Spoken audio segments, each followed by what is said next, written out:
تبھی فرمایا کہ جسے تو کمال سمجھ رہا ہے در حقیقت سوچو کہ واقعاً وہ کمال ہے بھی کہ نہیں ہے۔ ہم نے کہا کہ جب آپ کے وجود کو اس کی مناسب چیز مل جاتی ہے تو انسان کو سکون ملتا ہے۔ جب تک آپ کے وجود کے اندر راحت اور سکون نہیں تب تک سمجھو آپ کامیاب نہیں ہو۔ مثلا انسان کے اندر چند چیزیں ہیں۔ سب سے پہلے ہم بحث کرتے ہیں حسیات کی، جسے محسوسات بولتے ہیں۔ آنکھ، زبان، شکم، ہاتھ، کان، یہ محسوسات ہیں۔ حسیات کو جب اپنی چیزیں ملتی ہیں تو انہیں سکون ملتا ہے۔ کل میں نے آنکھ کی مثال دی۔ آنکھ کو سکون کب ملتا ہے؟ جب آنکھ کو مناسب روشنی ملتی ہے تب آنکھ مطمئن ہوتی ہے۔ مثلا آپ کی نظر کمزور ہو گئی، آپ بک پڑھ نہیں پا رہے تو آپ کے اندر کیا پیدا ہوگی؟ بے چینی پیدا ہوگی، اضطراب پیدا ہوگا۔ ڈاکٹر اینک دے گا آپ کو، پھر آپ کو کیا مل جائے گا؟ سکون مل جائے گا۔ مطلب آنکھ کو مناسب رینج میں جب چیزیں ملتی ہیں تو آنکھ کو کیا ملتا ہے؟ سکون ملتا ہے۔ یہی آنکھ ہے اگر سورج کو دیکھے گی بے سکون ہو جائے گی، کیونکہ سورج کی روشنی آنکھ کی رینج سے کئی گنا زیادہ ہے، لہذا آپ کو سکون نہیں ملتا۔ اسی طرح آپ کے کان ہیں، محسوسات میں آتے ہیں۔ کان کو وہ آواز ملے، جس آواز کو کان وہ فریکوینس ملے جس کو یہ کیا کر سکتا ہے؟ برداشت کر سکتا ہے۔ اس سے زیادہ اگر ملے گا تو آپ کو کیا ہوگی؟ اذیت ہوگی۔ کئی لوگوں کو مثلا جیل میں بند کرتے ہیں ٹارچر دینے کے لیے، تیز تیز آواز میں چیزیں چلا دیتے ہیں، اب بندہ سو نہیں پاتا، اسے سکون مل نہیں پاتا، لہذا پریشان ہوتا ہے۔ اسی طرح آپ کا پیٹ ہے، اسے مناسب کھانا ملے گا یہ راحت میں آئے گا، پیاس میں پانی ملے گا وجود راحت میں آ جائے گا، اسے محسوسات بولتے ہیں۔ دوسری چیز ہے مخیلات، آپ کا خیال، قوے یہ خیال بھی تصورات جب اسے ملتے ہیں تو اسے سکون ملتا ہے۔ مثلا آپ کو فلاں گاڑی پسند ہے، رات کو بیٹھ کے سوچو گے نا خیال ہے، گاڑی میں گھوم رہا ہوں، فلاں بندے کے ساتھ بیٹھا ہوں، پلاننگ کر رہے ہو، یہ سارا خیال جب تک بندے کا ایکٹیو نہ ہو، اور خیال کو کیا چاہیے؟ تصویریں چاہیے، تخیلات چاہیے۔ جب اسے تصویریں ملتی ہیں، ایسی تصویریں جو مٹیریلسٹ نہیں ہیں، یہاں میں آپ کو دیکھ رہا ہوں، آپ مجھے دیکھ رہے ہیں، یہ وجود مٹیریل وجود ہے، لیکن جب آپ اپنے خیال میں سوچتے ہو ان مٹیریل چیزیں ہیں، خواب جتنے آپ دیکھتے ہو یہ تخیلات کا سلسلہ ہے، تو آپ سارے یہاں بیٹھے مطمئن ہو۔ کیوں مطمئن؟ کیونکہ آپ کا خیال ایکٹیو ہے۔ خدا نہ خواستہ بندہ یہاں سے سیڑھی سے اتر رہا ہے اور اس کا پاؤں پھسل گیا اور سر زمین پہ لگا اور بندے کی میموری چلی گئی اور خیال تھوڑی دیر کے لیے ڈسٹرب ہو گیا، اب آپ مطمئن نہیں ہوگے، پریشان ہو جاؤ گے، اب آپ بھول جاؤ گے میں آیا کہاں سے ہوں، پتہ نہیں میرا نام کیا ہے، بچے بھی ہیں کہ نہیں ہیں، کس ملک میں رہ رہا ہوں، واپسی کا ایڈریس ہی آپ کو یاد نہیں ہوگا، تو آپ کیا ہو جاؤ گے؟ پریشان ہو جاؤ گے۔ ابھی آپ کا خیال ایکٹیو ہے کیونکہ آپ کو پتا ہے مجلس کے بعد کہاں جانا ہے، گھر کہاں ہے، گاڑی کہاں کھڑی ہے، موبائل کا پاسورڈ کیا ہے، کپڑے کہاں پہ پڑے ہیں، یہ سارا آپ کا خیال کیا ہے؟ ایکٹیو ہے۔ آپ کو پتا ہے کہ میں نے اس کے بعد کیا کرنا ہے، یہاں تک کہ آپ نے 4 5 سال کی پلاننگ کر کے بھی رکھی ہوئی ہے، آپ مطمئن ہو۔ لیکن جیسے خیال ڈسٹرب ہو جائے گا، جیسے خیال کو چوٹ پہنچے گی، ویسے ہی آپ پریشانی اور آپ کے اندر اضطراب آنا شروع ہو جائے گا۔ تو پہلا محسوسات میں آپ کو سکون ملتا ہے جب وہ چیز آپ کو مل جاتی ہے۔ افطاری میں کتنا سکون آتا ہے آپ کو؟ ہاں، بھوک ہوتی ہے بندے کو، سفرے پہ بیٹھا کھانا کھایا، بندے کو کیا مل گیا؟ سکون مل گیا۔ اسی طرح جب آپ سوچتے ہو، خیال کرتے ہو، اس خیال میں بھی آپ کو کیا ملتا ہے؟ سکون ملتا ہے، آپ کو ساری چیزیں پتہ ہیں۔ تیسری چیز ہے موہومات، قوہ واہمہ۔ قوہ وہم کا تعلق محبت اور نفرت سے۔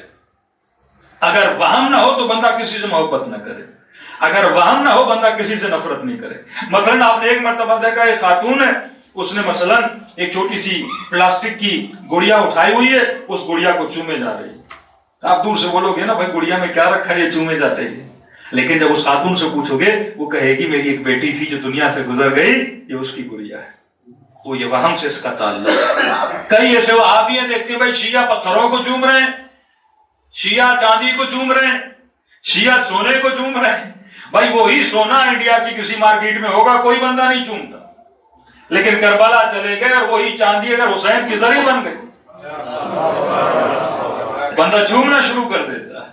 ہاں، باپ دنیا سے چلا گیا، باپ کی کوئی چیز پڑی ہوئی ہے، بندہ اسے پیار سے دیکھتا چومتا ہے۔ اس سب کا تعلق کس سے ہے؟ قوہ وہم سے ہے۔ محبت اور نفرت کا تعلق آپ کے قوے وہم سے ہے. تو جیسے وہم کو وہ چیز ملتی ہے تو انسان کو کیا ملتا ہے؟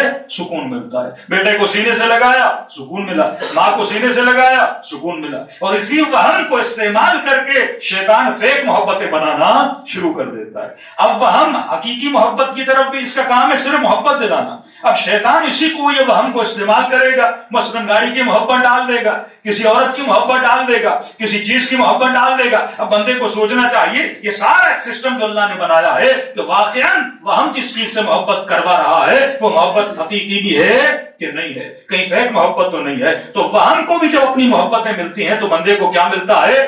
سکون ملتا ہے. محسوسات کو اپنی چیزیں ملے سکون. یعنی آپ ایسے سمجھیے ان چیزوں کی شادی ہوتی ہے، زوج پازیٹیو اینڈ نیگیٹو، جب یہ چیزیں آپس میں ملتی ہیں تو سکون ملتا ہے.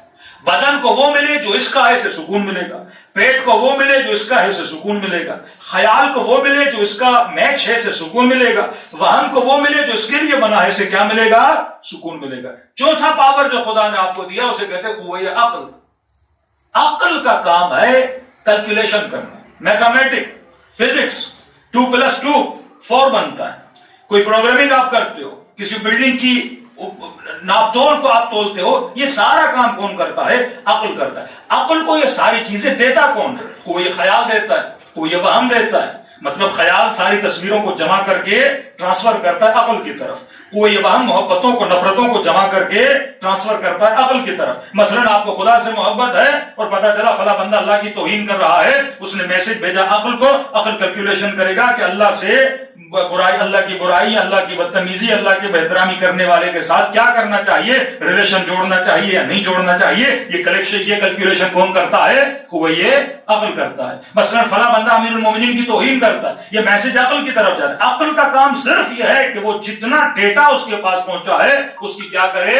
کیلکولیٹ کرے، 2+2 کرے. عقل بتاتا ہے چھوٹی چیز بڑے سے چھوٹی ہوتی ہے. عقل آپ کو بتاتا ہے کہ جو چیز سفید ہے وہ کالی نہیں ہوتی، جو کالی ہے وہ سفید نہیں ہوتی. یا آپ نے کہا کوا کالا ہوتا ہے، بندے نے کہا کوا کیسے کالا ہوتا ہے؟ کہ جتنے کوے ہم نے دیکھے ہیں سارے کوے کالے ہیں، ایک کوا دکھاؤ جو کیا ہو، سفید ہو. تو عقل کا کام کیا ہے؟ کیلکولیشنز کرنا. یہ 4 طاقتیں، 3 طاقتیں قوہ وہم، قوہ خیال اور محسوسات حیوان کے اندر بھی موجود ہیں. ایک بلی کے اندر بھی محسوسات ہیں، وہ بھی کھاتی پیتی ہے، اس کے اندر بھی تخیل موجود ہے، اس کے اندر بھی وہم موجود ہے، وہ بھی اپنے بچوں سے پیار کرتے ہیں، اس کے اندر بھی نفرت ہوتی ہے، اس کے اندر بھی خوف ہوتا ہے، اس کے اندر بھی ڈر ہوتا ہے. 3 منزلیں حیوان کے اندر بھی ہیں. چوتھی منزل جو قوہ عقل ہے، کیلکولیشن کرنا. کیلکولیشن انسان کے اندر ہے. دوسرا ملائکوں کے اندر بھی یہ کیلکولیشن موجود ہے. یعنی جو ملائکۃ اللہ ہیں ان کے پاس بھی عقل ہے، آپ کے پاس بھی عقل ہے. جب کہا انسان اشرف المخلوقات ہے، یعنی ملائکوں سے بھی افضل ہے، ملائکۃ اللہ سے بھی اوپر جا سکتا ہے جب اس کی 5ویں چیز اس کی ایکٹیو ہو جاتی ہے، جسے بولتے ہیں ما وراء عقل. جو طاقت ما وراء عقل ہے وہ روح کا پاور ہے جو خدا نے آپ کو عطا کیا ہے. جب آپ اسے ایکٹیو کرتے ہو تو آپ ملائکۃ اللہ سے اوپر چلے جاتے ہیں. یعنی ملائکۃ اللہ تیرے خادم بن جاتے ہیں جب آپ اپنی وہ چیز ایکٹیو کرتے ہو جس چیز کے ذریعے، یعنی عقل کو کیلکولیشن چاہیے، خیال کو تصویریں چاہیے، وہم کو محبت چاہیے، محسوسات کو مٹیریل چیزیں چاہیے. ما وراء عقل جس چیز کے پیچھے ہے وہ وجود پروردگار عالم ہے. اس چیز کے ذریعے آپ نے معرفت خدا کو حاصل کرنا ہے. اس چیز کے ذریعے 4 مرحلے جب آپ کروس کرو گے اس کے بعد آپ معرفت پروردگار عالم تک پہنچو گے. اور جو اس درجے پہ پہنچ جاتا ہے پھر معصوم فرماتے ہیں ملائک تیرے خدام بن جاتے ہیں. اللہ کہتا ہے جس طرح میں کہتا ہوں نا کن فیکون، اس طرح تو کہے گا کن فیکون. صبغۃ اللہ ومن احسن من اللہ صبغۃ. تو رنگ خدا میں رنگ جاتا ہے، پھر تو ولی اللہ بن جاتا ہے، کیونکہ کائنات میں تو آیا ہی ولایت خدا کو حاصل کرنے کے لیے.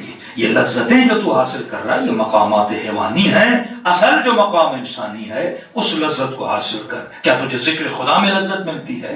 کیا اللہ سے بات کرنے سے لذت ملتی ہے؟ کہ مولانا نہیں ملتی. کیوں نہیں ملتی؟ کیونکہ ابھی تک تم نے اس کی محبت کو اپنے وجود میں اتارا نہیں ہے. ابھی تک تو خدا کا عاشق نہیں بنا. جتنا تو دوسری چیزوں کو پسند کر رہا ہے، جتنے دوسرے معشوقات کے پیچھے لگا ہوا ہے، جبکہ مرنے کے بعد جتنی بھی چیزوں سے تو محبت کر رہا ہے عالم برزخ میں کوئی چیز ریٹرن میں تجھے ملنے والی نہیں ہے. تو فرمایا اس سے محبت کر جو عالم برزخ میں تجھے ملے گا. اور اس سے کب محبت ہوگی؟ جب ڈیپلی انسان سوچے گا کہ جب کائنات اتنی حسین بنا سکتا ہے تو وہ خود کتنا حسین ہوگا. اتنا پاور کائنات میں آپ کو قدرت الہی نظر آ رہی ہے. تو بندہ اگر ڈیپلی سوچے تو خدا کا عشق اس کے وجود میں سما سکتا ہے. صلوات پڑھے محمد و آل محمد.